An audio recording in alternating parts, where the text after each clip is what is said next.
This is Romo Dunze, and you're listening to the Ballsville Podcast. Thank you so much. I appreciate it.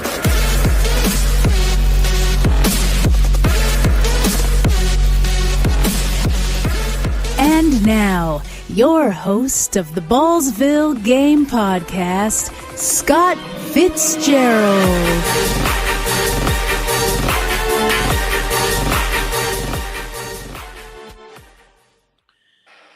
Welcome in, Ballsville gamers, to another episode of the Ballsville Podcast. I'm your host, Scott Fitzgerald. You can find me at Run the Hurry Up on Sleeper. And this episode is brought to you by the BallsvilleGame.com, where our games combine fantasy football and poker, which create big payouts with great odds. First and foremost, I want to welcome everyone into a big show today. We have the NFL schedule release that we are currently watching right now. So we're kind of doing everything on the fly right now, taking last minute notes, but our crew is doing a good job to have some accurate information for you guys that we think will be very helpful for you guys. So I'm going to go to my panel. First and foremost, Sean, my co-host, Bills Mafia, usually co-hosts with me, had an unexpected passing this morning. His grandmother passed away, and obviously he needs the night off. So if you guys, want to reach out to Sean, give him a thumbs up, say a prayer, that would be really good and much appreciated for him. So I'm going to go to my fill-in host and co-host. She is our producer. She crushes Justin Herbert. She is Sarah M21. What is up, Sarah? What's up, guys? Don't forget about Justin. He's here with us too. Oh yeah, I can't forget about the man bun over there. And welcome back.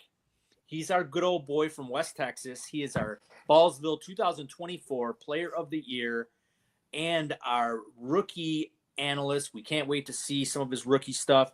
He goes by C-Bomb 18 on Sleeper. What is up, Connor? What's going on? Yeah, thanks for having me.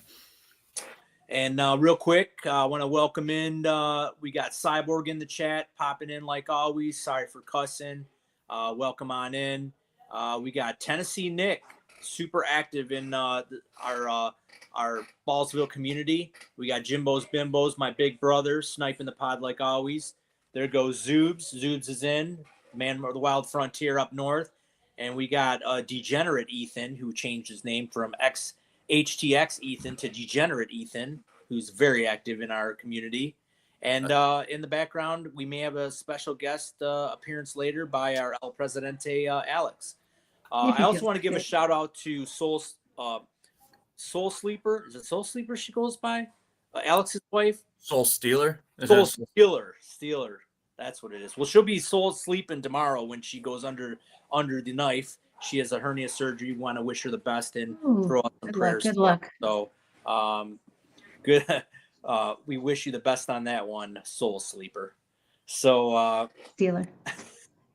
So, anyways, we're gonna start the show off. We got a big lineup. We're gonna talk about a little bit about Connor's rookie talks. I'm very interested, like a lot of us, to see where some of our rookies that he has ranked. I have some questions for him. Most of my rookies drafts are over, and I want to get his take on some guys that I took and see if I got him at a good price. I have a trade that I want to run through him, see if it was something he would do. We're going to check out some big game draft boards post George Pickens. We're also going to have a little bit of trade talks. We have our triathlon video that will show you guys, to anyone that's new on here. Our triathlon leagues are kicking off actually tomorrow. And then we're going to talk about the schedule release. So, yeah, everyone likes my shirt. So, we'll be talking about the schedule release. Got some interesting stuff to talk about. And I was under the gun 10 minutes before the show started, and I wrote down all the bye weeks for you guys. So I got all that locked in for you guys. Write them down because it's very important for our triathlon leagues. And you guys are going to be shocked to see what happens with these bye weeks. You guys are going to be freaking out. So, Freaking out. I'm going to go to Connor. Connor, can you give us a little sneak peek, a little bit of information on your rookies? We haven't talked to you in a while. What did you think about the NFL draft? What did you think about this class? a guy that probably you think might have went early, a guy that kind of slipped, and I want your take on Shedeur too. Yeah, for sure. So me and JoJo, Joey, we're working on something. We're going to create like a little mini series, probably like 10 to 12 episodes over the next month or so, month and a half or so. We'll be doing 2 a week, I think. First 2 episodes should release, or at least the first episode should release tomorrow, and we'll do them every Tuesday, Thursday.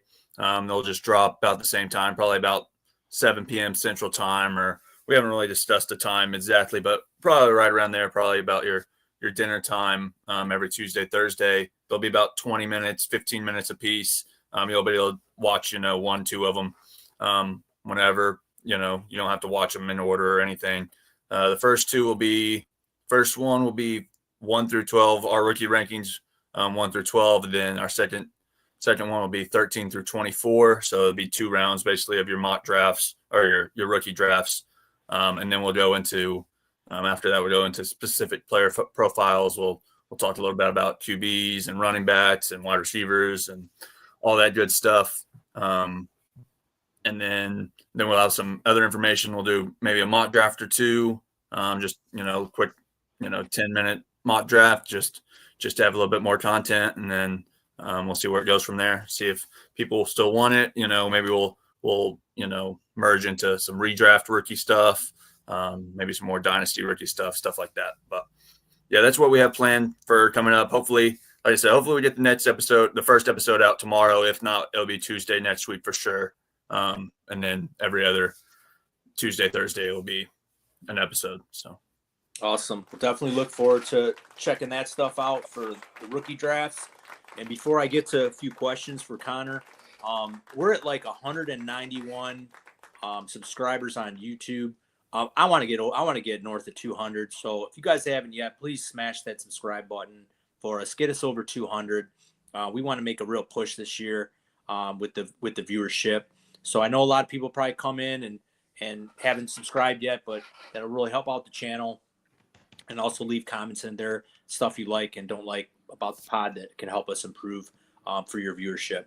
So Connor, what's one rookie that you thought that you've noticed in your rookie drafts or rookie drafts that you've seen that one rookie that's going like really high and one that's like, we all know Sanders is dropping really far, so we're gonna take him out of the equation. So one rookie that's going like really high that you're like, wow, he's pretty high, and one that's like, wow, this guy should have been drafted already. So I'd say the guy that's going really high that I'm kind of surprised about, especially pre-rankings rookies, is RJ Harvey. He got drafted to Denver pretty early on. Great spot, great landing location. He didn't have like the best player profile pre-draft or anything like that. Denver obviously loved him, and he has a great landing spot.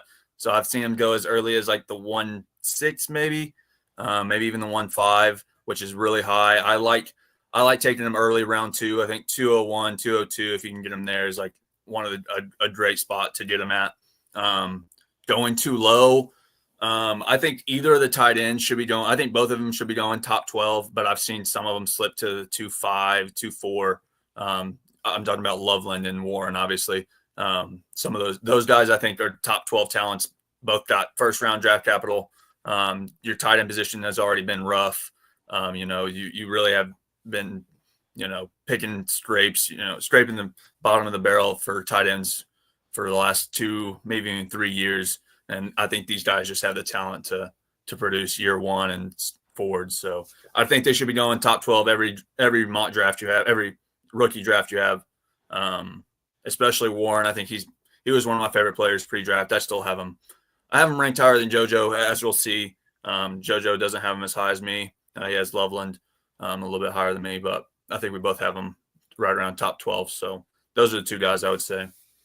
Okay, before I there's a couple other questions I want to ask you, but I want to get in here. Sir, do you have a question on a player or for Connor or something else about the rookie draft?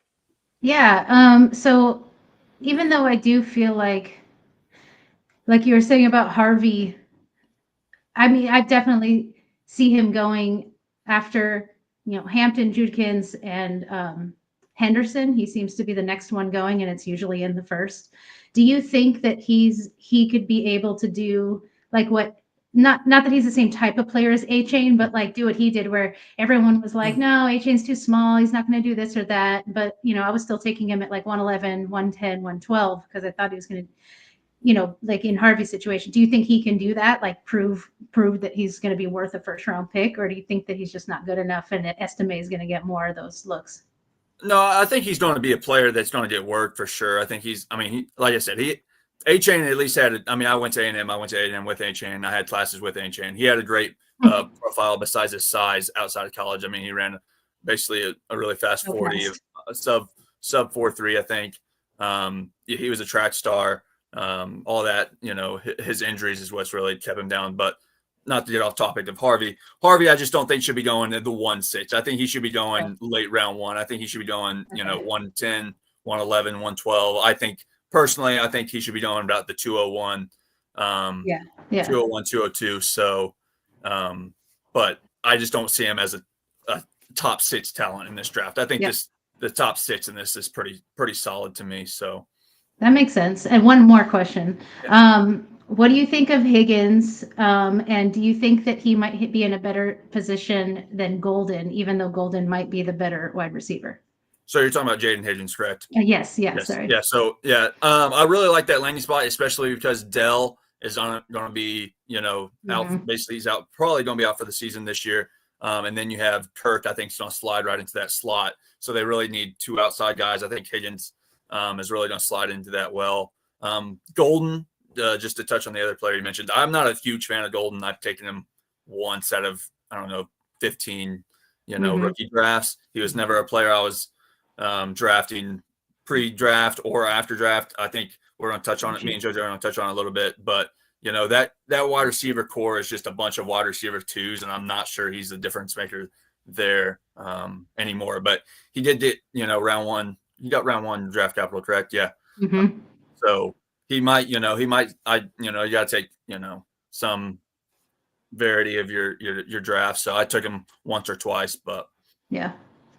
That's where I'm at. I took Higgins before Golden a couple of different times in some of my drafts, but I wanted to take Golden just to have a couple shares, but mostly because of landing place for me, though. No, that's a good question. And I want to welcome in Cheeky Hobson into the chat. Welcome in, Cheeky. So to piggyback off Sarah, Connor, I'm noticing that I get stuck in that early second round if I'm looking at a receiver between Higgins, Burton, and I'm drawing a blank on the kid that went to the Sarah's team, the Chargers. Trey Harris. So I get stuck like right there. Mm-hmm. Which can you rank those 3 receivers? So I think Burton is by far the most talented, and he's one of my favorite players to draft right there. But if you're looking for immediate impact, he's probably not going to have that. He has two certified stars right in front of him, Odunze and DJ Moore. So I don't think if you're looking for production right away, Burton's the go. I think Trey Harris, if you were looking for immediate production, is probably your best go. Higgins, I like Trey Harris a little bit more than I like Higgins. Just player profile wise, landing spot, they're about the same. They both had, basically that wide receiver 2 spot open. But I think Burton is, if you're getting him in early round 2, that's who you should be going with, just dynasty value wise. But if you need immediate production, then I would probably look at one of those other guys. Got you. And then one other question I wanted to run by you. So I was in a draft, and one of my teammates, or one of the players in the league did punted year 1. So he acquired a ton of draft picks. So he goes into this year and he drafts all these players, and then the draft's over and he's got to drop players. So he's like, because he doesn't have enough roster spots. So now he's stuck. So now he wants to start moving some of these players for future first round draft picks. So I'm like starving at running back. And I think I got a team that can make the playoffs. I think I'm starving at quarterback or running back, and I need a running back to at least fill my RB2. possibly RB1. Mhm. So I went to this individual and I said, he didn't want to give the top backs away, obviously Junkins and Henderson, but he had Caleb Williams. So Caleb Johnson. Caleb Johnson.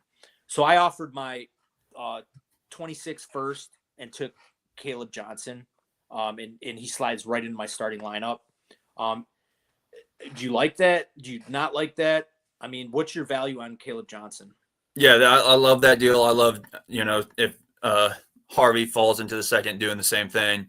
Any of these, Johnson, Harvey, even Burden, another lay down pick. I mean, Golden maybe, and then any of the tight ends, I'm sending in a 26 first for them right away if they're okay that up. Okay, I did that in another league with Burton. I ended up sending away a 26 first for Burton. Yep. I'm not in love with this 26 class, and me and JoJo have talked a little bit about it. There's always going to be people that rise up in the college ranks. I mean, we didn't think, we didn't think Genty was probably going to be, the first one overall every single draft. I mean, he had a good player profile before, but he was never like tier one, obviously, Bijan, type player. Jaden Daniels, same way. He had a Heisman season. He really wasn't nothing at Arizona State. And then, every single year there'll be risers, but right now there's no, dog that you really want. Especially if Arch Manning doesn't even, come out of the draft this year. He might recommit to 27. So. And one more quick quarterback question. So for the people out there that probably aren't really digging deep into like film and just listening to the talking heads on the TV about Shedeur Sanders, if you're in your rookie draft, how far is too far to let him fall before you're like, dude, this is too far. I gotta take this guy. I mean, he's a fifth round quarterback, right? One of those. I can't remember exactly. One of those two. Fifth round. I think. I think he's fifth, right? So I'm not taking him anywhere in the top 2.5 rounds, anywhere, middle of round 3. After that, you look at the board, you can see where he has a possible path to start. The Browns, quarterback room is, you got Flacco, you got Kenny Pickett, you got him, you got Dylan Gabriel. So, I mean, he possibly could start, but I don't see it happening. I think, late round 3, I'm taking him around 4, not letting him go undrafted or anything like that. But I'm kind of with Ethan. If he goes anywhere in round, mid round 3 or before, I'm not taking him at all. Yeah, because I'm seeing him go I was willing to take him in round 3 if he got there. Mm-hmm. I mean, I didn't get any shares of him because he was going in a lot of my drafts. He was going like in the middle to late second. Yeah, I'm not taking him at all in the second. There's too many players I like in this draft. And I like him in the late third. I really like him at like the 311, 312 if I can get him, especially in a dynasty format where you might get a starter eventually. Could be, but I just had a draft start yesterday. Somebody in our league took him at 112, and I've seen that. Yeah, before Howard and before Milroe. However, after Dart and Shog and Ward, because it's to be fair, it's a 2 super flex league, but still I even feel like I want to take Milroe before him, even though Milroe isn't even going to start until next year. I disagree on Milroe. Milroe really. You think he's going to start after Russell? I'm not a huge fan of Milroe. See, and I'm with Connor, and everyone loves Milroe, and I like Milroe. I don't feel it with this guy, man. Yeah. He shit the bed against Michigan. Couldn't get it done. He's a career backup, in my opinion. He has some legs. I mean, he can move. I never really saw. They say more about Gabriel, right? It's a backup. Yeah, I think the same thing with Gabriel too. I mean, I was never high on him. I'm very surprised the Browns took him and then took Shedeur. I think they should have took Shedeur and then Gabriel. That would have made more sense to me. They did the opposite. It was weird.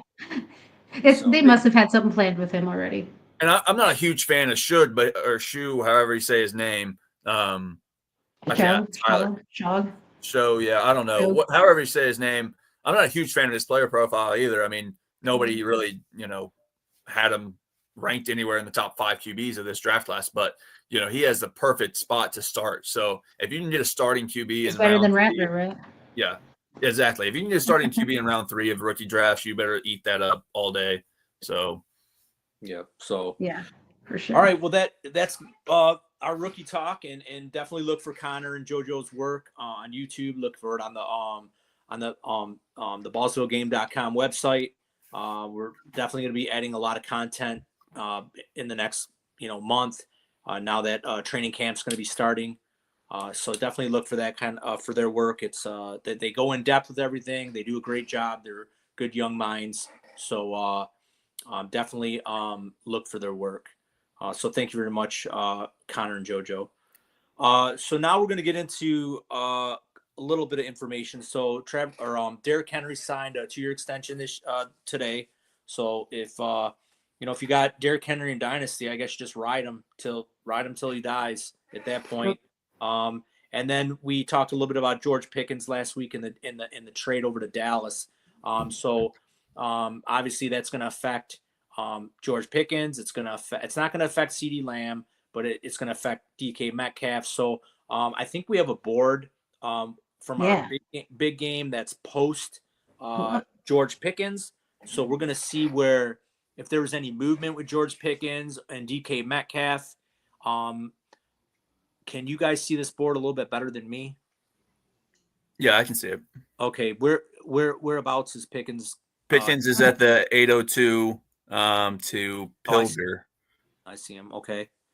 And did Metcalf? Metcalf Oh, is over here. Metcalf. That was Metcalf. That was talking about. Metcalf's at 802. Yeah. Yeah, and then Pickens is right before him at the 712. Yep. Okay. Right there, almost back to back there. So Sarah, are you still drafting George Pickens before DK Metcalf? It depends on the draft. I'm kind of wavering between the two a lot because they seem to be falling to me very often right around the 6th, 7th, and 8th area. And I'm like, well, I got to grab one of them, I do like DK more. I've always liked DK more. I know he's been a big disappointment, but so is Pickens, and a lot having to do with their situations. But, it just depends. I feel like their situations might deem them equal, right? Pickens has a quarterback that if he's healthy, he's going to get thrown to and he's going to get some good looks. DK, he's a great player with an unknown quarterback that may or may not be good. So I think a lot of people like Pickens' situation more because he's got someone that can throw to him. So I'm not really surprised that he's going a little earlier, but they're going really close together quite often. I'm honestly surprised DK and Pickens didn't go just a tiny bit earlier. But what about you, Connor? I'm with Sarah. I think that's great what she said. I think they should go back to back because basically Metcalf is the better player, but in a worse situation. Pickens is I'm not sure if Pickens can get separation, but does he really need to get separation when you have Lamb out there? He's going to be Lamb. Pickens said that they don't have to double them both. Nobody's going to be doubling George Pickens. He can't get separation from a corner anyway, but they're going to be doubling CeeDee Lamb, which should single him up against a worse corner over there in Dallas. So we'll see. I think Metcalf should go a little bit earlier than Pickens. I just think he's a better talent, and he possibly could be playing with Aaron Rodgers. So, that's usually a good thing for receivers. So it should be. Yeah, I mean, better than Mason Rudolph or whoever else they got back there. Yeah, for sure. So, okay. Well, that was very interesting. I kind of agree with y'all too that wow, you got what's going on here? Okay. Sorry, there it is. All right, there we go. So usually Sean's job. Yeah, I have my big fat face. My face was that one view. Welcome in Short Stack. I know he's probably pretty fired up for these triathlon drafts also. So welcome on in. So let's talk a little bit of trades. Everyone likes the trade talk, and I remember the trade talk name now because Sean's not on the show. If Sean was on the show, I would not remember. But I think do we have that stupid video that we're gonna play with the stupid? Oh, we are definitely absolutely gonna play this most amazing epic video. All right. For trade talks. Wait, where did he do the video? Did he take it out? Alex, did you take out the video? Did you check out the trade talk video? It's not here. Oh, you Alex, did? what did you Awesome. do? Thank you so much. Oh, so all we're gonna do is say trade talk. I wanna- Trade Talk! Trade Talk!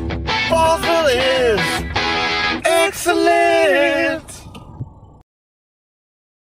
Woo! Oh. I knew you wouldn't let us down there, Alex. So bad. Oh my god. So That's bad the it's best good. video ever. Stop it. So bad it's good. all All right, right, all so right. we do I see have it some- now.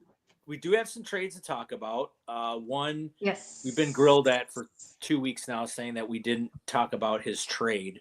So finally, we're going to talk about JoJo's trade, and he was involved with JM Hubs, and it looks like JoJo received Bryce Young, Malik Neighbors, and a 2025 first, 101 Man. overall, So Genty. which was Genty, yeah, of course. And he sent Baker Mayfield, the Sun God, Brees Hall, Brees. Tyrone Tracy, and a 2025 207, which is who goes in that range, Connor? 207. I mean, could be best case scenario, Jack Beck. Mm-hmm, Beck. Okay, so Maybe, I'm yeah. gonna go to Connor. And what do you like about this trade? Is it even? Is it one's better than the other? Do you think this is just a terrible trade? What do you think? I don't think it's terrible. I think it's pretty, I mean, sort of even in the fact that he was able to get Mayfield, so an upgrade at quarterback. And then obviously I think it's just a diagonal move from Neighbors to St. Brown.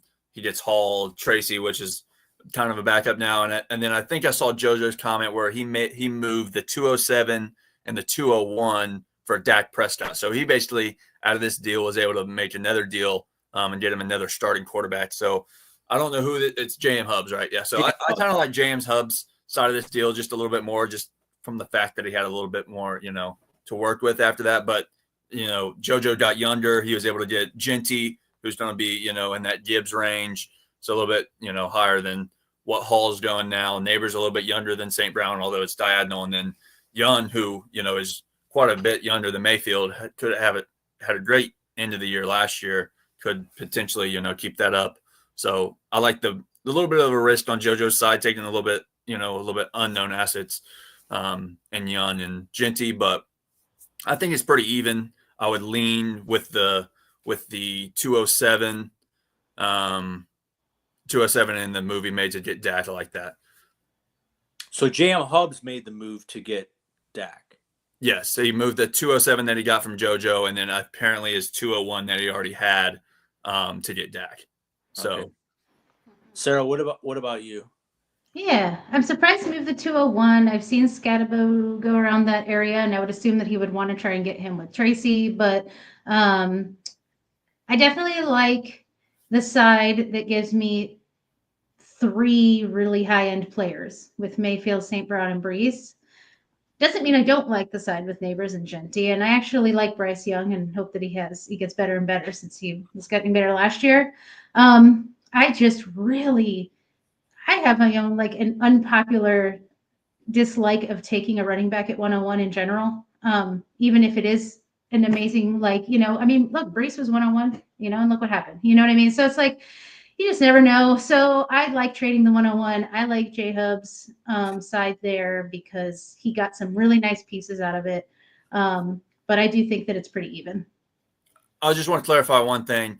I don't think Tracy is the backup in New York just yet, but he is going to be a backup on most fantasy rosters, just to clarify.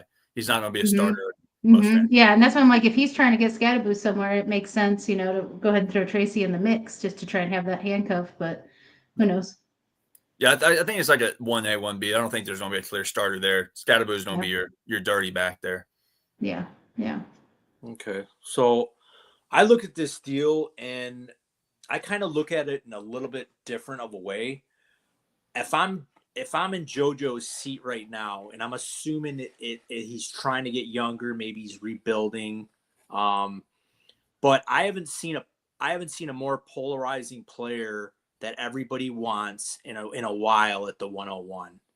So by getting Neighbors, you're getting, Young, who ended the year good, in a good situation. He gets Tet in that offense with him. So I think his career is starting to ascend.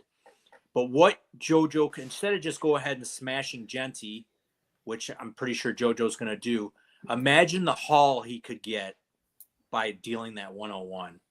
I mean, if he floated it out there, it'd be really interesting to see what kind of a return he could get for that. I think There's no way he's selling Genty. I think he probably could get Mayfield, St. Brown, Hall, and Tracy. The 207 maybe. Probably. So I mean,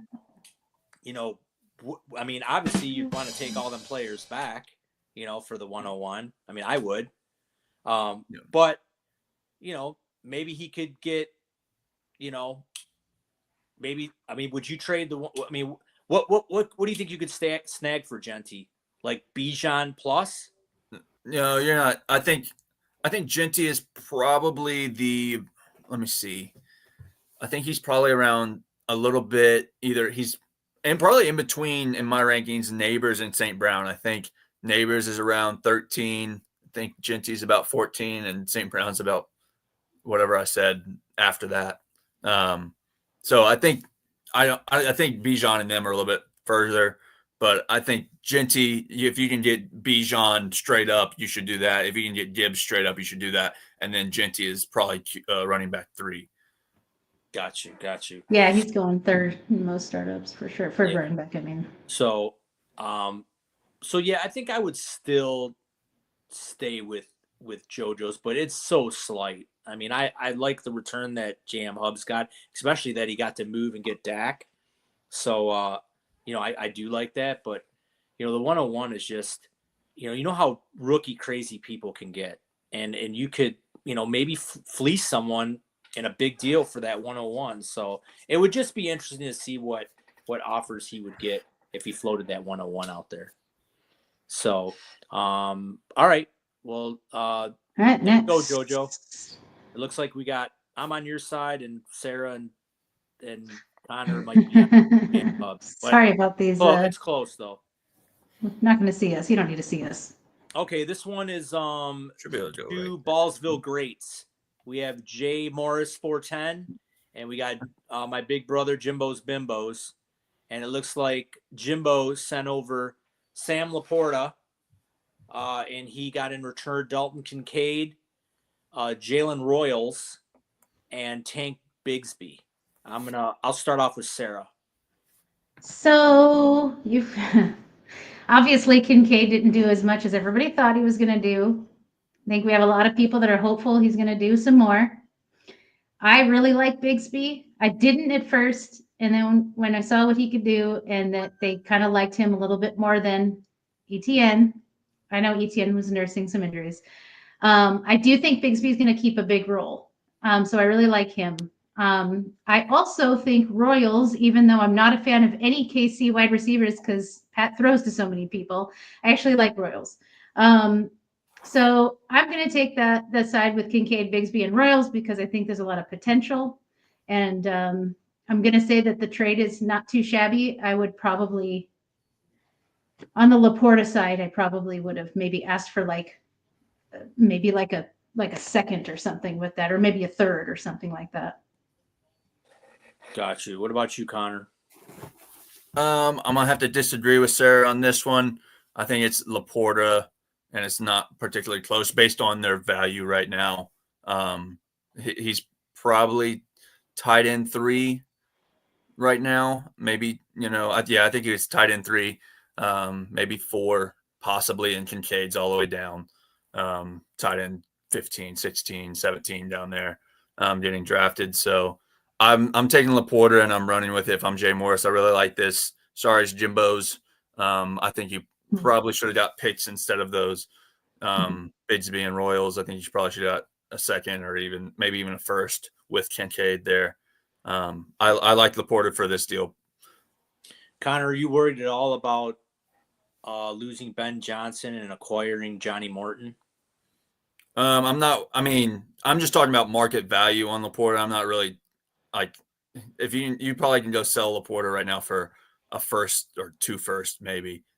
So regardless of what production is, I think the value of Laporta is good.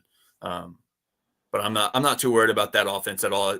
Laporta had a down year last year anyway. So Got you. He Yeah, I'm did. pretty much on the fence. I mean, I think they're like I said. I mean, how much worse can it get for Kincaid? I mean, come on, man. He's got a. I mean, the guy was a first-round draft pick, so I still think there's value there. You're tied to the best quarterback in football. I mean, I think things have to turn around. I think I'll just slightly take the pieces. I know Rootin' Tootin's there in Jacksonville, so Bigsby's going to be in a timeshare. We'll see if he keeps that RB2 job over I'm not Tootin. too worried about Tootin. And then Royals, he does go to a good offense. So can he slide into that number 3, WR role? We'll see. So I mean, I think there's going to be a slight uptick on Kincaid. I mean, I agree with Laporta. He did have a down year. He should be better. But getting the extra bonus pieces, especially, you're getting a receiver in Royals. I mean, he could do something in that offense. So, I mean, it's really close for me. I kind of agree with Connor, though. I'd rather just take a first rounder for Laporta. But if this is what all you could get and you really wanted to move him, I guess it's not a, like an awful deal or anything like that. I think it's, a little closer than I think Connor says it. So, Yeah. So not too bad. All right. What's the next one? That's in the next one. Alex, do you want to come in? Yeah, I'm here. What's up, guys? Here. Well, shoot. Let's have Alex talk about this next one because I'm in it. All right. We got El Presidente must have hat hair today because he's got his hat on. You have hat hair today? I He have long hair. that means a quarter of an inch. Yeah, you can see my horseshoe. Oh. I'm up there, guys. I'm on top of the hill right now. Welcome in, El Presidente. So we are going through some trades. We got Dead Man Soul 31 and Sarah M21, our producer, who's That's right me. on the pod with us. And this looks like a 4 for 4. Looks like Dead Man got Coleman, Tutu, Jaden Blue, who is potential Dallas starter. He does have Javante in that one. Okay, and a 2026 1. And Sarah gets King, Jennings, Cooper Kupp, and a 2026 third.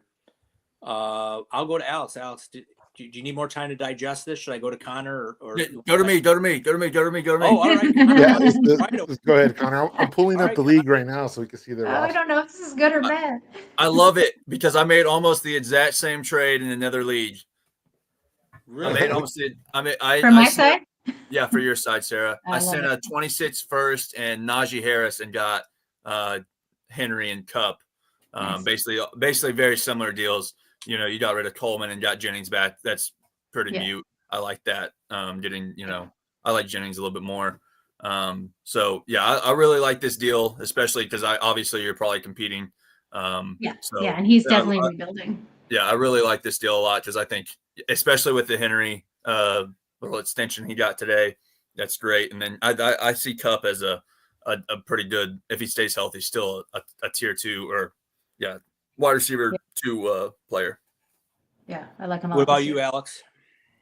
I think Juwan Jennings is getting slept on this year, like especially in redraft. He's going as like Really late. a wide receiver 4 or 5. Somebody in your second flex position, but especially because Ayuk might not even play for the first few games. So exactly, yeah. So he's going to either be the 2 to Ayuk at some point, or the 1 to Parasol's 2. I don't think he's going to have to worry about Kittle because Kittle does his own thing. But I like the Jennings pickup. I think it's a great value there. I think people are high on Jaden Blue, and that's how this trade gets done. Granted, he got the first. Definitely a win now move for Sarah, and it's one I could see myself making as well. So I like that side. Now, Sarah, you did this trade. When was this trade completed?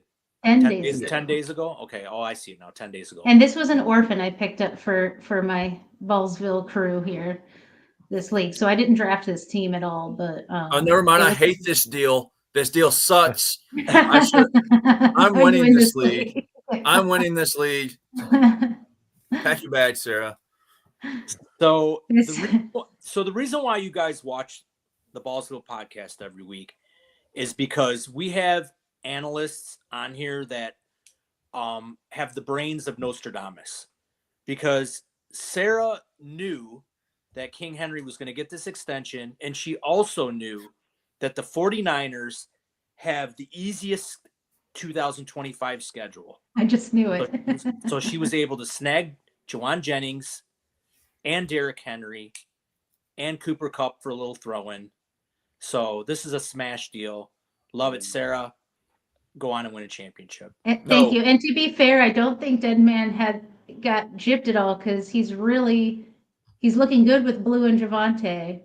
And he's really hopeful that Manning is going to be in next year's draft. So I really hope that Connor, that he actually does go into the draft because he's really hoping for Arch. And Keon Coleman is also being a little underrated too. You know, that's a guy that has an open window to excel. So as long as he keeps Yeah. developing it and outdoes what he did last season, I think he'll pick up that offense and be a contributor there. So it's definitely a future trade for Dead Man and a win now move for you. So Yeah, I have your roster here, Sarah. Yeah, this trade only works out if Jaden Blue wins the starting job. I mean, he's got to win that. I mean, eventually take He's a that. handcuff if not. He's got to win that job. I mean, that's a pretty big. That would have to be a pretty big piece because Derrick Henry looks like he's not slowing down. I mean, Which is wild. Yeah. which is crazy. But no, good work and on that deal. It's great. All right. Great deal. Love it. Let's see what's next. All right. Oh, C-bomb and deep. Connor. Oh, Connor. Here we go. Oh, is this the same? Oh, is this the same league that I made the trade with him, Connor? Oh, wow. What So, a yeah, trade. Wow. So in this league, this is the league that I asked Connor about the question with Caleb Johnson. So D Payne was a player that went for the punt in year one. So he acquired all the draft picks and he drafted In all this league. Yeah. Yeah. So he was looking to bring on future ones and get rid and move on from certain players. So he was willing to give a quarterback away, and I just didn't have enough draft capital to go get a quarterback. So Connor swooped in and picked up Michael Penix and Rome Odunze, and friend of the show. And D Payne acquired Jaden Higgins, Luther Burton, Connor's 2026 first and his 2026 second. So I'll go to Sarah first. Sarah, what do you think about this deal? So we're all in this league. This is our Ballsville league. We had someone come fill a spot, but I was honored to win this league last year. Honestly, it's a little lucky, but if I'm rebuilding, I do like D Payne's side, but Phoenix and Rome are young. They're almost rebuild pieces as they are. And we drafted in 2024, right? And we already played all last season and he punted last year. And I thought that was to, win this year, right? He had all these 25 picks. He has Penix, he has Rome, plus all the 2025 picks. So I'm actually surprised that he wanted to give up a quarterback and another young guy in Odunze who, could very well, be stepping up big time this year. So I don't know, it's a real tough one for me. If I'm rebuilding, I love getting a 2026 first and second, but I got to take Connor's side on this because I think Penix is going to be really good. And I think Rome's still got room to be really good. And like Scott, I got to take the side with a nice young quarterback.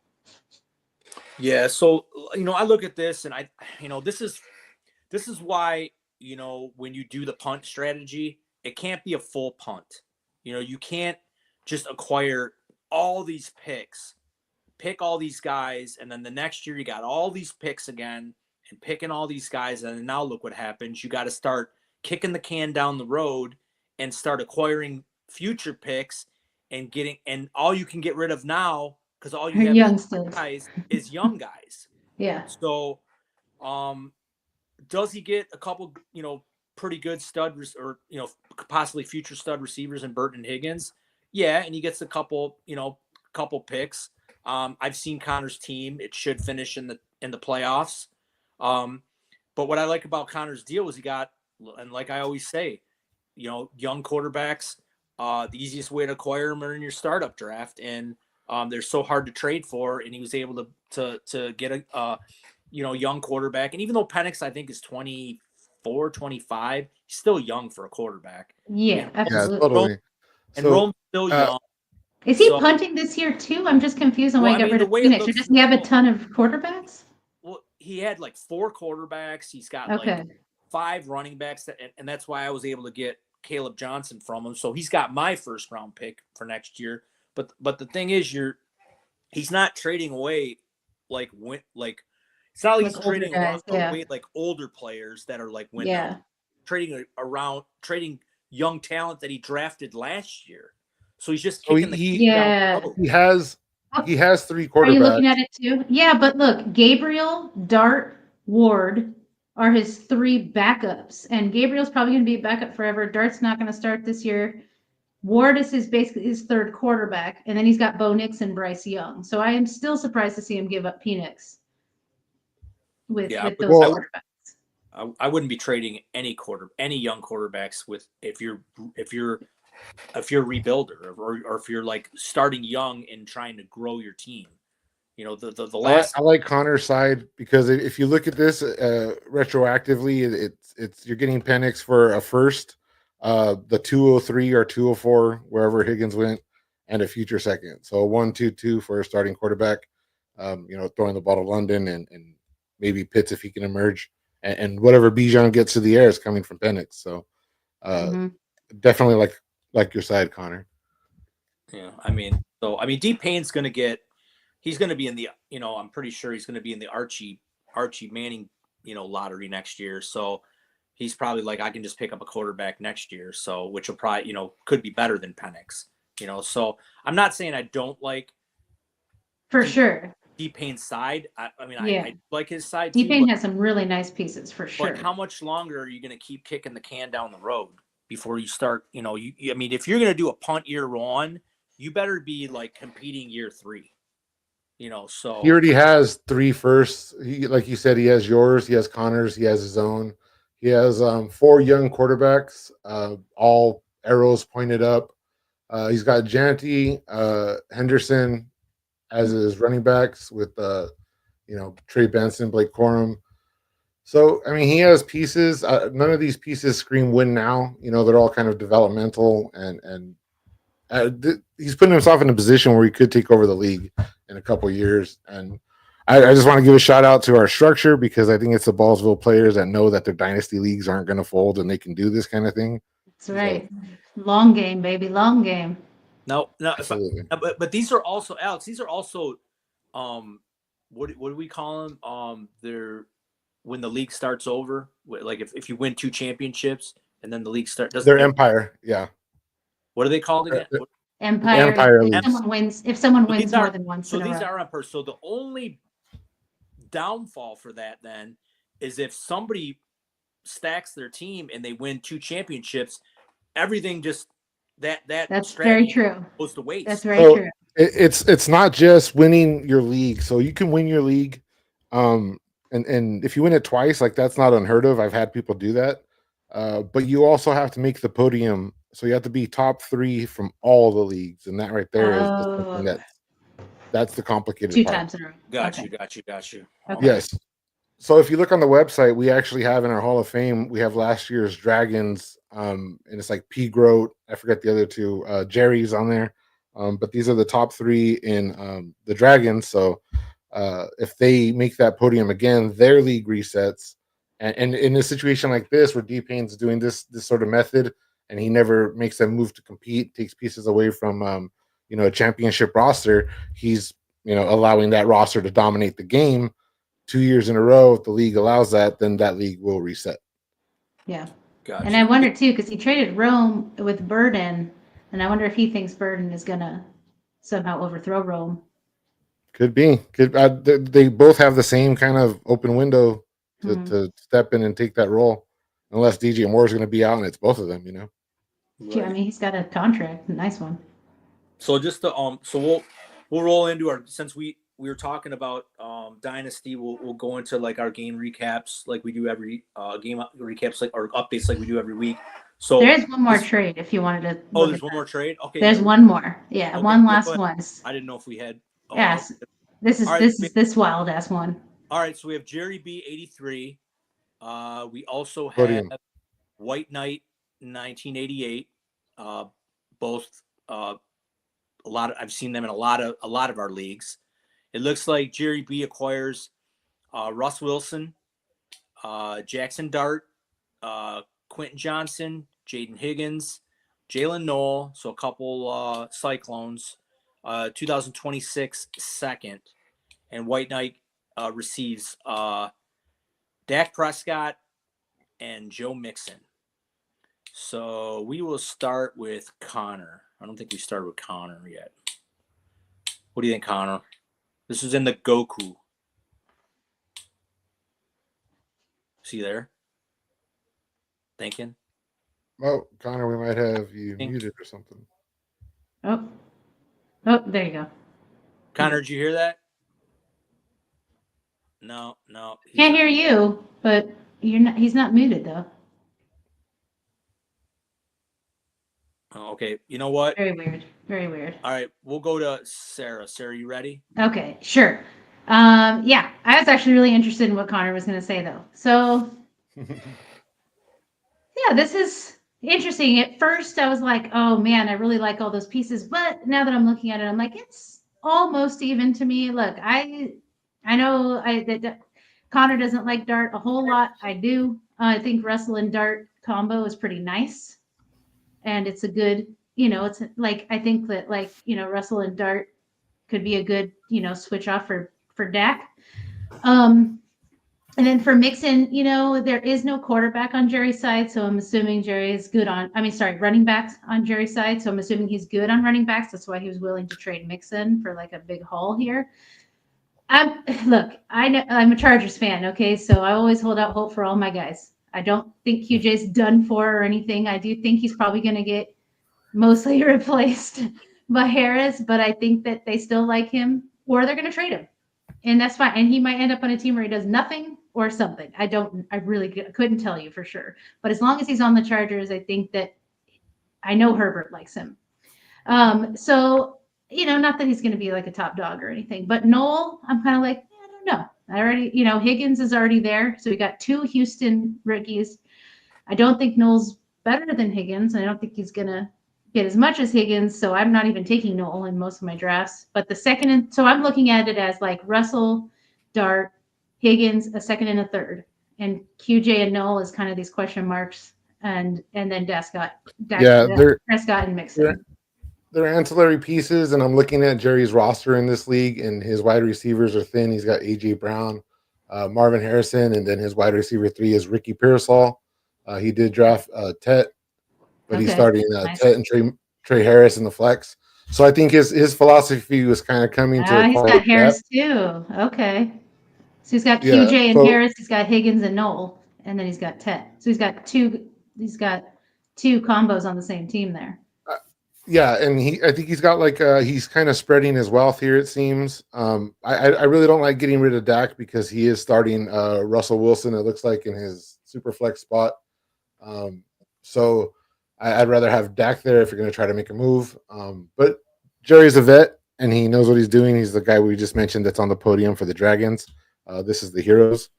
So one thing to talk about for these trades. These are all post-draft trades, and a couple things happen right after the rookie draft. You have what I call the Great Purge, right, where everybody just drops all the bench players, and then you have some of your more savvy,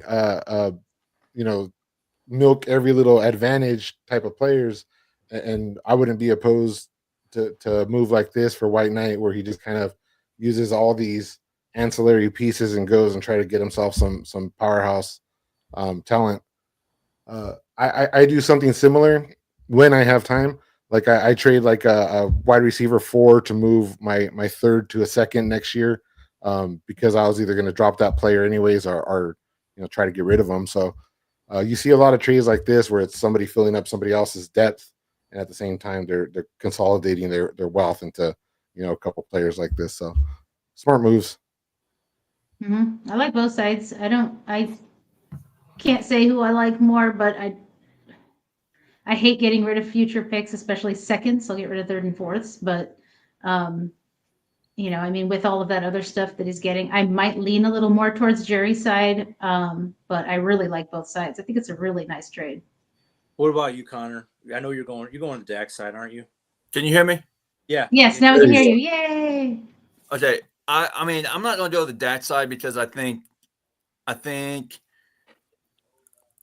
Jerry gets basically the starter in New York right now, and Russell Wilson, and it gets Dart basically for Dak. I think it rides on Dart. Yeah, but, he gets the future regardless, and he gets the now. So I like that a little bit. And then for Mixon, he basically gets, everything else. Higgins, which I've seen Mixon get traded basically for the 203. Seen Higgins go at the 203. And then it's just a bunch of thirds and another 26 second, basically to make up any room that Dart and Wilson don't get for Dak. So I kind of like the Jerry side of this deal. Although White Knight gets immediate production from Prescott and Mixon, so I don't see anything wrong with the White Knight side either. I just prefer in Dynasty to go with Jerry's side there. Although I want to comment on a comment here.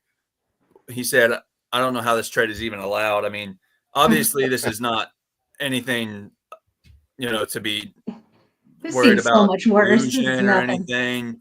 anything. I think this is a pretty square deal on both sides. So, in Ballsville, we don't really care. Some people, a trade can, you might think you want to trade all year long, and then final year, he breaks an ankle, and then the trade's a different way. Unless it's collusion, unless it's clear collusion, then we just allow anything. This isn't, we're a bunch of grown adults. We don't need, people to watch us and say, "Oh, that's not allowed." Totally. Here. So totally. I'm glad you said something. We actually have a process in case if we see a trade, because not all bad trades are collusion, even if it's like a really bad trade. We had like a lot of Trey Lance trades that went down, and people just had hope, and now it looks terrible. So situations like that, if we thought it was suspicious, what we do is we go into like the history of the league, and we go and look at the trades between the two people, and we go and make sure everybody's trading with other players, because if they're trading with just a couple players, or if players are getting swapped back and forth between the rosters, that's one of the things that we flag. But yeah, I agree. A trade like this it's pretty harmless. It doesn't do a whole lot to shift the power. One guy's trying to consolidate his assets, and yeah, it's pretty common. Yeah. Yeah, I'm going to be a part of it. I don't see anything wrong with. There's no like star player. There's no like Jamar Chase or Burrow, anybody getting flipped back and forth. It's a bunch of round 4 or later startup picks. So there's like you said, there's unless it's collusion and clear collusion at that, it's going to go through in Ballsville, which there's been tons of way worse deals in Ballsville that we've had uproar rather than this. So yeah, we're always watching. That's why we have these trades highlighted, and we let people know, if you're going to have trades, you can expect for them to be digested on the pod. And if we had something that really did create an uproar, the league would handle that and go through the voting process that we have outlined in our bylaws. So all this to say, we try to keep you guys protected. Like we mentioned, these leagues are going to be around. They're not going to fold, the podcast and everything, the website, it's all little extras and stuff. But, at the core of it, we just want to have a fair place for you guys to play the game. Yep. Well, welcome in, Bear Force. I missed you. Bear Force 1. Bear Force 1, he said, oh, that's why I was muted. I was saying Bear Force 1 rules. Yeah. So welcome on in. Yeah, I don't, I look at this deal. Jerry, I see where Jerry's going with this. the problem I have is, these, these are all unproven commodities. I mean, Dart hasn't done anything. Noel, Higgins. I mean, they're all just prospects at this point. Quentin What are you Johnson. talking about? Russell Wilson has more rings than Dak Prescott and Mitchell combined. Russell Wilson has oatmeal pants now. So Prescott, I'm gonna have to make a soundbite for oatmeal pants. so Hashtag oatmeal pants. and Quentin Johnson, he's like the poker analogy. He's been downgraded to third pair. So third pair on the board. So I like the proven commodities. I think Mixon has still a lot left in the tank. It looks like he really wants to play for this team. He likes his role. I could see a couple more years getting squeezed out of him. And, Dak's got Pickens now, and they don't have a running game. So it's going to be all Dak on first down, second down, third down. So as long as he stays healthy, Dak can put up some monster numbers. So, Yeah, he's done it before. Plenty of times. I mean, We so won I 2 think years ago. I just wish White Knight would have tried to hold back, like Sarah said, hold back maybe that second. Yeah. I hate just giving away picks. So Jerry did a good job by siphoning those picks. But if I was White Knight, I would have tried to suggest, hey, dude, why don't you try to at least try to hold back both of them, and if you can't, definitely hold back the second. Before we move on from looking at Joe Mixon, Connor, what's your take on Woody Marks? 7th round running back, right? Was he 7th or earlier than that? He was late. He was late like that. I like Woody Martz. I like getting him in the 4th. I mean, I think that's the name that we're going to hit on. Me and JoJo are actually is Woody Martz. I like taking him in the 4th round of rookie drafts, but I don't think he's going to bite into Mixon's time at all. The first 2 rounds of the rookie drafts, I mean, it's kind of like on repeat at this point, So what I'm more interested in is who your sleepers are. Like in the 4th round, we have like Ollie Gordon lingering there, Woody Marks, Tosh Brooks, right, from Cincinnati, Jordan James. These running backs, we knew it was going to be like a lot of running backs coming in, but drafting in a 32 team in a 16 team IDP league, like I see these guys going in the late 2nd round, and it's like, these are all experienced players like yourself, like us, all of us degenerates that are picking our favorite sleeper. And that's what I'm more interested in. And I think a lot of players are too, Yeah. Who's your sleeper in the 4th round? I like Woody Martz. I really like Hunter for the Rams. I think he has a chance there. Just looking at some of my other. He was a 4th, right? Hunter. He was a 4th round pick. Yeah. Yeah. 4th round. And then some other, Trevor Etienne, like to touch him a little bit. Right. And then Ferguson, another Ram, tight end. I think those are all sleepers that you can get 3rd or 4th round or later. So what about you, Sarah, Scott? You guys have a favorite in the 4th round? One of those players, late sleepers? If he falls to me, I really like Ollie Gordon. Yeah, that's where I was going to go. I've been picking him up too. I'm getting him everywhere I can, anywhere in like the late 3rd or 4th. I'm gonna say, Depending I'm on gonna say James. You got Christian McCaffrey there. He can't seem to stay healthy. They trade away Elijah Mitchell. They do have Isaac Arendo there. Is he a full-time back? I don't know. Yes. He had some. That's a good one. He had great production at Oregon. So James is somebody that I think in a couple. I think my early rookie drafts. I think I got him like the 5th round. Or undrafted. Oh, love it. Late 4th. He was like free. At that point. So he's a guy I'm trying to get on my rosters. You never know. It's a Shanahan running system. You never know. So Jarquez Hunter he was one of those sleepers that was like getting picked up later on in like mid 4th, and he's kind of moved up to the late 3rd. And then Jaden Blue is a guy that's moved up rookie draft boards rapidly. Yeah, he's up to the early 3rds now. Yeah. No, sooner than that. I saw him my final draft. Leagues. It was crazy. Yeah, my last draft, I traded back to the 212, and I had the 3-1, and I was sitting there just kind of rubbing my hands, and right before me, the last 2 people that I wanted was Jaden Blue and Kyle Williams, and they both went. And so I was a little brokenhearted. Kyle Williams, just to touch on, I think, the guy that shouldn't be going anywhere near the third round, and sometimes he's touching the third round. So he's a top 20 late player. second. So I got him in every one of my drafts. I got him in the 302 to 304 range. Everyone, he shouldn't be touched in the third round. Yeah, every one of my drafts. So, I mean, they're dying for a receiver there. I got Jack Beck early in the third too in one of my leagues, so he shouldn't be touching that either. So That's crazy. Yeah, so I just took him at like 2.7. all right, well, we're cruising along here. We want to get to our we definitely want to get to our schedule release talk, but I just want to run through a couple things real quick. Our triathlon leagues, we're going to show you guys a short video. If you guys are new to triathlon, we have a short video that Sean put together, which people have watched last week and said, thank you for creating this video. It really helped me digest how the triathlon works, because I know it could get a little confusing. So before we show that, I just want to let everybody know that tomorrow, May 15th at 1 p.m., we will be drafting the Zeus League, the Light League. So we have light and dark. That's how we split the leagues up. So the Zeus Light and Osiris Light are both drafting tomorrow at 1 p.m. And then May 17th on Saturday at 1 p.m., we're drafting Amon Ra Dark, Zeus Dark, and Osiris Dark. So we got a big draft weekend for our triathlon.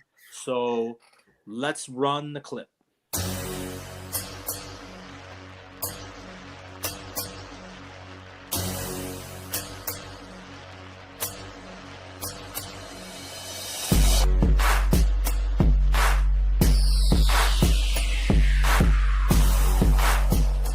Welcome to a quick breakdown of the triathlon game. The draft is going to consist of 24 teams who are randomly split into two 12-team leagues. Each 12-team league will draft individually. At the conclusion of the draft, each team will be awarded $200 in FOB to begin the league. The first set is the leg one is redraft. You're going to have both 12-team leagues are going to play in a standard redraft type format, weeks 1 through 8. It's going to be a standard matchup based against league median as well. The top 2 seeds are going to be awarded money at the end of leg 1 for winning leg 1. The 12 and final seed in each of the 2 leagues will be eliminated from the tournament altogether. So all players from the eliminated rosters are going to be added to the waiver wire at the conclusion of week 8 and start of the leg 2, the guillotine leg. As you can see, there's 2 separate rosters listed above me. Weeks 9 through 10 and 11 and 12 each have 2 separate types of rosters sizes. Waivers are going to still be a FOB system, which is going to roll over from your leg 1 budget. There's not going to be any matchups. It's going to be overall points only, and the lowest scoring team each week will be eliminated. So that's 2 teams from each week will be eliminated. All players from the rosters that are eliminated are going to be moved into the waiver wire weekly. So each of the remaining teams will be able to bid on those players, and there will be 2 sets of waivers running, one on Wednesday at noon and one on Thursday at noon. At the conclusion of week 12, there's going to be one final round of waivers going into Wednesday at noon. Following that, they will be locked for the best ball bracket. The best ball bracket is 8 teams from each of the 2 leagues. The remaining 8 teams will be combined into a 1 bracket, 16-team bracket. Their seeding will be based on how they completed their leg 1 standings. As you play through, each of the teams that lose will be eliminated down to the Final 4. The Final 4 will be paid money, as well as the 2 champions who may face off in the championship for the bracket. The winner of the bracket champion will be moved into the Grand Champion Week 17. All bracket champions are going to compete for the Grand Champion crown. I hope that really helps you guys with any questions you may have. Please feel free to reach out to us at theballsvillegame.com if you have any more questions, or feel free to jump into one of the leagues. Myself, Scott, and Alex will be available for you guys at any time. Thank you so much for listening. I hope to see you there. All right. That was brought to you by Trader Clem. He does a great job on our videos there. We just got to break his habit of going from FOB to FAB, and we'll be all set at that point. So any of you that are not in the triathlon leagues yet, we have Aries and we have Mars that are both about half full. We need some more players to get those full. So if you're interested in getting into another league, you can go on the ballsvillegame.com to get in those leagues. If you have friends that are interested, show them this video and get them in those leagues, and we can get these filled up. And then we'll do totally. our drawing. We'll do our drawing for draft positions live on the pod like we did with the other ones. So we get the old Shauna wheel and we spin it around, and you'll know who your league mates are. So definitely get into those. And we'll have updates next week on how some of these drafts are playing out since they're launching in tomorrow and Saturday. So Yeah, all right, lots of fun. Yeah, it's going to be lots of fun. You guys are going to love this format. So fun. It's going to be so fun. Okay. I know we're running up against it. We got to get to this schedule release. And so we're going to get right to it. I wrote down some quick statistics. So basically the top 5 teams that have the hardest schedule. We got the Giants. We have the Bears, the Lions, the Eagles, the Packers, and Cowboys. So those are your hardest schedules that are rolling out. Obviously, you see like the Cowboys, you see the Giants and Eagles in there, and that's because of the NFC East. They're all playing against each other, beating each other up. The easiest schedules, and this was pretty surprising. Maybe it was just because, they just had a bad year, but the Niners, easiest schedule. So, Juwan, get your Juwan Jennings. Cool. You got the Saints, the Pats, the Titans, and then you have a tie between Carolina and Arizona. So, those are your easiest schedules. Well, go ahead. But what constitutes easy and hard? I wonder, like, if you have like a game where it's Bengals versus Chiefs, I mean, that's going to be a shootout. So that could constitute a hard game for them, but it could be a fantasy glory for us if we have them, Yeah, so these statistics were based on overall record of opponent winning percentage last year. So things can change. This is just like if I've got Christian McCaffrey and the Niners have an easy schedule and we're expecting to hold the lead, throughout a lot of these games, and that could benefit, San Francisco running back. Correct. So so just something to think about. Like I said, these will all just like drafting team defenses. The number one defense, something usually doesn't always equate to the number one defense at the end of the year. Things always seem to change and stuff like that. So, and then this was interesting. I put this together the last 10 minutes before the show because I thought this would be really important. And that's why we waited to draft our triathlon leagues after the schedule comes out. So I have all the bye weeks written down. And, what I'll do is I'll just put it up to the screen here and you guys could watch later and and write them all down. So you don't Atlanta, Chicago, Green Bay, Pittsburgh. Let's see. So you don't have to do the homework. Houston, Minnesota, Baltimore, Buffalo, Arizona, Detroit, Jacksonville, Las Vegas, the Rams, Seattle. Week 8, 9, and 10 are crazy. Yeah. So you guys can catch that. 1, 2, 3, 4, 5, 6 teams in week 8. That's wild. So basically what it comes down to is week 13, there's no bye. And then in our triathlon, weeks 1 through 8 is the redraft. Guillotine starts week 9. So like Alex said earlier, week 8 is, what did you call that, Alex? What is that? Week 8 with all the teams on the bye? Bipocalypse. That's your bipocalypse is week 8. But also that's from something. You got 4 on week 9, 4 on week 10, which are the guillotine, the first 2 guillotine weeks. So it's going to be really important when you draft your team because it might come down to if you're between 2 players at the same position, you might want to take the guy that has a later bye. Because in the guillotine section, you have a bad week, you're finished. So, and we have some important teams on these buys. Like week 10, you got Cincinnati, Dallas, KC. You got the 3 quarterbacks right there on the bye. Week 9, Philly, Tampa, Cleveland and the Jets. But even week 8, that last redraft, you got Arizona, Detroit, Jacksonville, Vegas, the Rams, and Seattle. So that's murderer's row right there. Yeah, So it's going to be brutal. Mhm.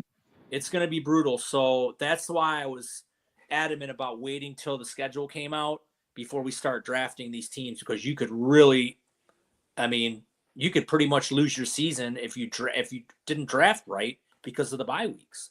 So I have a question Yeah, for go you, ahead, Sarah. Scott. Last year, Sean and I believe Connor did the chopping block together, which you guys talked about guillotine leagues in that one, right? Yes. Yes. Are you guys going to do that again this year? I think what we 'Cause I think that was really helpful. doing is Connor, what did Sean say? You guys are going to do the 3 guillotine leagues from last year? So yeah, so you're talking about the podcast, correct, Sarah? Yeah, the pod. Yeah. Yeah. Mhm. So I think me and Sean are going to do that again. We're going to do the same Monday thing. Yeah. We haven't got specifics yet. So we're going to do the triathlon leads. It'll be more covered towards those leads. Good. And then we'll have our 3 guillotines that we did last year. We'll keep doing those, same way we did last year, just for some extra, just for guillotine leads. And then we have one more lead that we haven't announced yet, that we're working on. Maybe we'll throw it like kind of like what we did with the triathlon lead last year, where we had just a set group.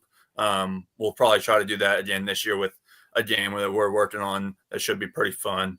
We'll do the podcast and we'll cover who's dropped and all that stuff on there. So same thing that we so did last year. Ballsville crew, if you're in the triathlon, y'all got to watch the chopping block. Yeah. Actually, It's me and really Sean, useful. just talked about that the other day. Yep. A little bit. So if we're going to do it or not.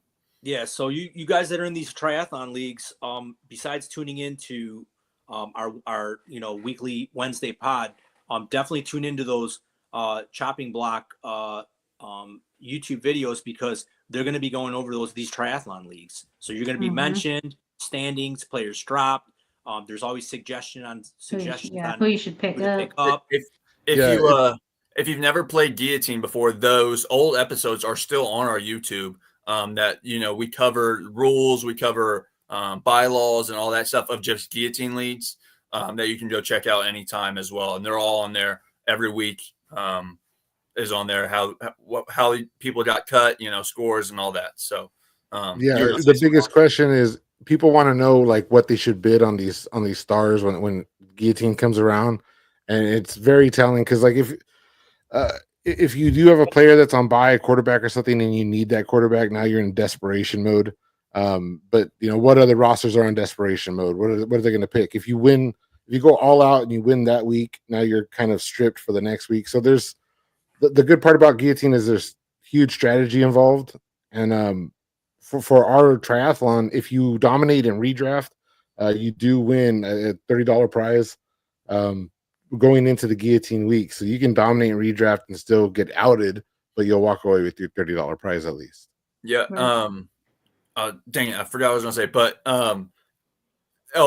you said that people want to know how to bid on players. It depends on every league. Like, you can go watch our guillotine pods. We did 3 different leagues, and there's like basically the same players in the pool, and there's totally different numbers on each one of them. So it's always going to vary by league in guillotine. You never know. You just got to play it, what you kind of think. I would say stick to a budget. That's the best rule that you can follow. And pay attention to the bye weeks. Yeah, pay attention to the bye weeks. Spend a lot. Yep. And I can almost guarantee, because it happened to me, that you're going to be in all kinds of different leagues, best ball, redraft, dynasty, this and that. I guarantee you'll be following these triathlon leagues more than any other league that you're with, because you have to be on top of it every single week with these triathlon leagues, especially when you get to the guillotine part of it, managing your fab, seeing who's picked up, looking at other people's rosters, trying to figure out who they're going to bid on, going and looking at previous bids, that if they missed on a player, what did they bid on them? Are they going to bid the same the next week? You could be you could have an abundance amount of fab, and you may want to trade fab to somebody to acquire a player. So there's all kinds of twists and turns, and that's what is going to make this game super fun. So we're So- super excited to launch this. The triathlon is exciting to us because it was a conception. It was something that Scott and Sean thought of, and then we kind of like when they told me about it, I kind of went, "Whoa, this has like so much potential."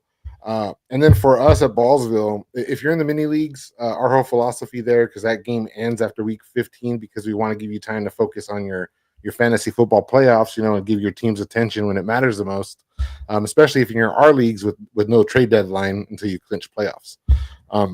So for the triathlon, you're going to play weeks 1 through 8 for redraft. And then that's usually around the time, if you're in a redraft league and you have a team not doing well, they kind of check out, right?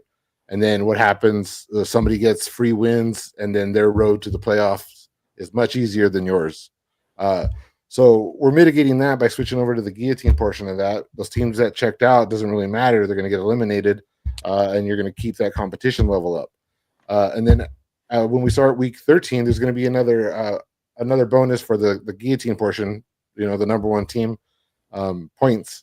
So another $30 bonus. And you go into the bracket, you're going to have a gauntlet of a week 13 where everybody faces each other between the two leagues that represent a god. And then as you get deeper into that bracket, you start winning bigger and bigger prizes. And then in the end, we're going to have 12 gods that, champions from each god. And then they're going to face off for week 17. And that's where the big, huge payout bonus is. And we've introduced a method where they can wager against each other and kind of, build that pot up. So there's going to be fun all along the way. And if you don't succeed in the triathlon, it's going to end early for you. And then you can focus on your other games and other leagues and stuff. So that's the philosophy behind it.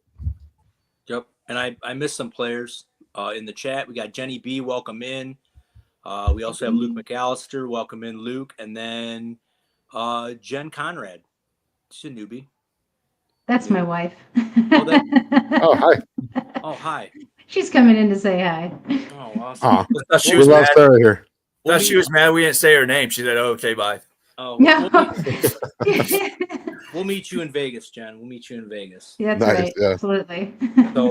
So let's go over some of these. I want to get your guys' take, because I have a little rant about these international games. I think they're disgusting. I think that Roger Goodell says he wants to expand the league and bring in more fans from other parts of the world. And so basically what you do is you cater to these people over here that hate us Americans, and you basically take the people on the West Coast and tell them, screw you, you don't need to watch these games because they're on so damn early in the morning. So we're just gonna like push you guys off to the side and give these games to these people over here.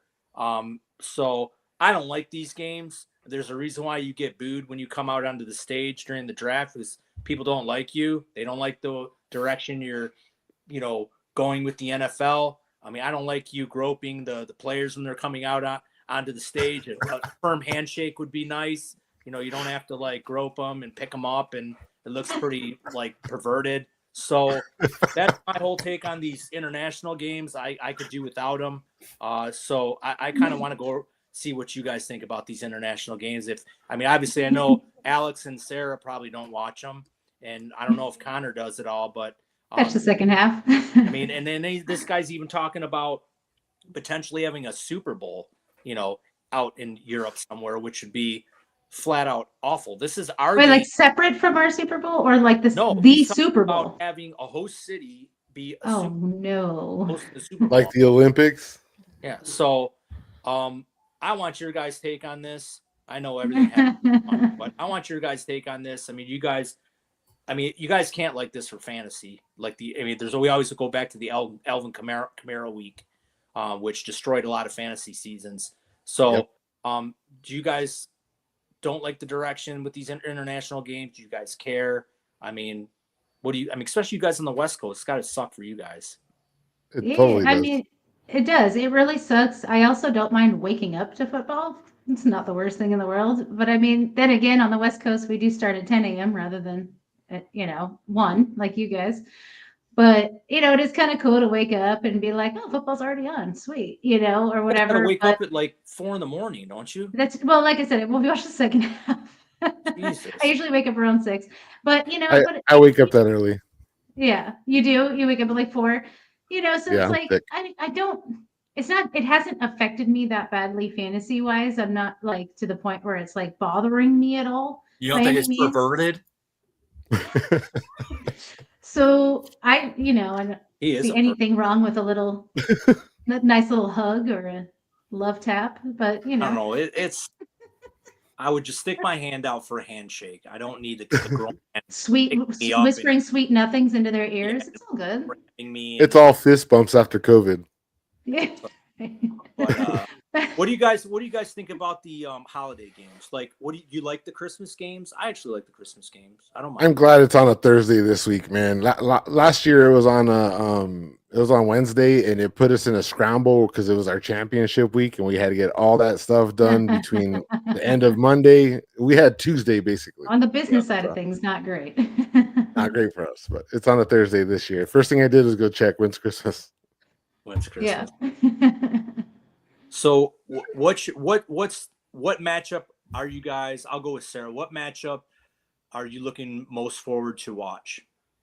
Like, Holiday wise or in general? just like it's probably like I haven't totally looked through Oh, the that's whole not it. schedule. I haven't looked at all the holiday schedules. You're yet. probably looking at your Chargers, and you're probably like, Oh yeah. that's a like Oh, yeah, that's, I've got it that's up a good right here. non-conference game I want to watch or something else. I love our division games because I actually I'm a Raider hater, so like I love watching us beat the Raiders on a regular basis, but to be honest with you, it looks like we're playing the Giants and the Dolphins, which if I recall, I don't recall us playing the Giants very often, so that's kind of cool. But honestly, I just really, really want to finally beat the Chiefs because no matter how good our team is and no matter how poorly the Chiefs might be playing, they always freaking beat us. And I'm just sick of it. So I'm always dreading and excited to see that game. Well, both of the games that happen every year. What about you, Connor? How about them Cowboys? I want to see Eagles Chiefs week 2. Eagles Chiefs week 2. Yep. I think a lot of people want to see that one. Before I go to Alex, I want to see the Sunday night game. I want to see Baltimore and Buffalo. I think that's going to be a tremendous matchup. Those fans in Buffalo, I've been to a game. That was my answer. Those people are flat out crazies in Buffalo. So I'm definitely looking forward to that one. What about you, Alex? Yeah, that's what I was gonna say too, man. See Lamar versus Josh Allen again. That's always a good time. Sorry to steer your thunder, but it's a good time because anybody versus KC could be a good time, but like I mean, aren't we all sick of Mahomes by now? Like if you're not a KC fan, it's like stop it. We all love that Super Bowl. Go Eagles now. Which, by the way, shout out to last year where they sent the Eagles to Brazil and told them not to wear green, right? So Did you hear what SportsCenter was saying earlier today? They were like, they say the Cowboys is America's team, but the Chiefs is the world's team. Oh, geez. Makes me sick. Geez. But so like I said, I don't mind the holiday games, especially on Thanksgiving. Lions always play on Thanksgiving, which is nice. Cowboys, and then they always throw a random third game in, which I thought was a great idea. So like those, I'd like to see more flex games this year. I think they wait too long in the season to put flex games in. I like better matchups. I think we need a Hanukkah. I think we need a Hanukkah series, 9 nights of football. Oh wow! It's 8 nights. Jeez. 8 nights. We can do it as I light my menorah. No, seriously, let's do it. Well, I mean, if I had one wish, it would just be to get some kind of, synchronicity to this, bye week disaster that they got going. It's bad. Yeah, no, I agree. I think Sean had a pretty good idea of having like 2 weeks where like there'd be 2 bye weeks and like I don't know, he said something like half the teams be on the bye one and the half on the other or something like that. But Or just why don't we do 8 weeks and each division takes a week off, yeah, something like that. Yeah, these bye weeks are just and I don't understand the week. You take week 13 off, and then you go to week 14. I mean, why did you take week 13 off? I don't understand. Was there very interesting. or what's going on? Something must be happening that week. So, and then you got some weeks, right. Some weeks where only 2 teams are on the bye. So I don't know. I don't know what these schedule makers are doing. I don't know if they just stick out all the teams in a computer and push a button and it spits them all out. But yeah, it's definitely not. Definitely doesn't help us gamers with this. So, anyways, any last words to the panel before we head on out? I want to say I'm looking forward to Connor and JoJo's new production. Like that's something Rookie that's talk. pretty enticing. Yes. I'd really like to make you a little song and video for your opening too. Yeah, definitely look for the rookie talk. Yeah, rookie talk for sure. That's I know people are still probably drafts. I do have something else to kind of like mini announce, I guess. One of the things that we're going to introduce this year is we're going to have a couple of avenues on the front page of the Ballsville website where you can go and keep up to date with some of the documents that Connor and JoJo put together, whether it's like another handbook update or some of JoJo's DFS content. It'll be something that's readily available for you guys, and we're going to dress it up, make it look nice and pretty for you. Yeah, and just an update on the handbook. So week 2 of our series will be us. I think we're going to live. I think it's week 2. It might be after that. Might be week 3. We're going to live update the handbook as it's going to be a handbook that we work together. It's just going to be pure rookies, and then we'll release that after the episodes type thing. And it's going to be just our thing. So super cool. Gotcha. All right, cool. Well, that wraps it up here for the Ballsville podcast. I know when we log off here, everyone's going to run to the computer and look at their team's schedule. Those of you that are drafting in the triathlon leagues tomorrow and Saturday, go ahead and study your buys. It's super important. And so for my fill-in co-hosts and producer, Sarah M21, for our 2024 Ballsville Player of the Year, Connor, and for El Presidente, Wes Lex, I am Run the Hurry Up on Sleeper. Until next week, folks, we are out. That's a wrap.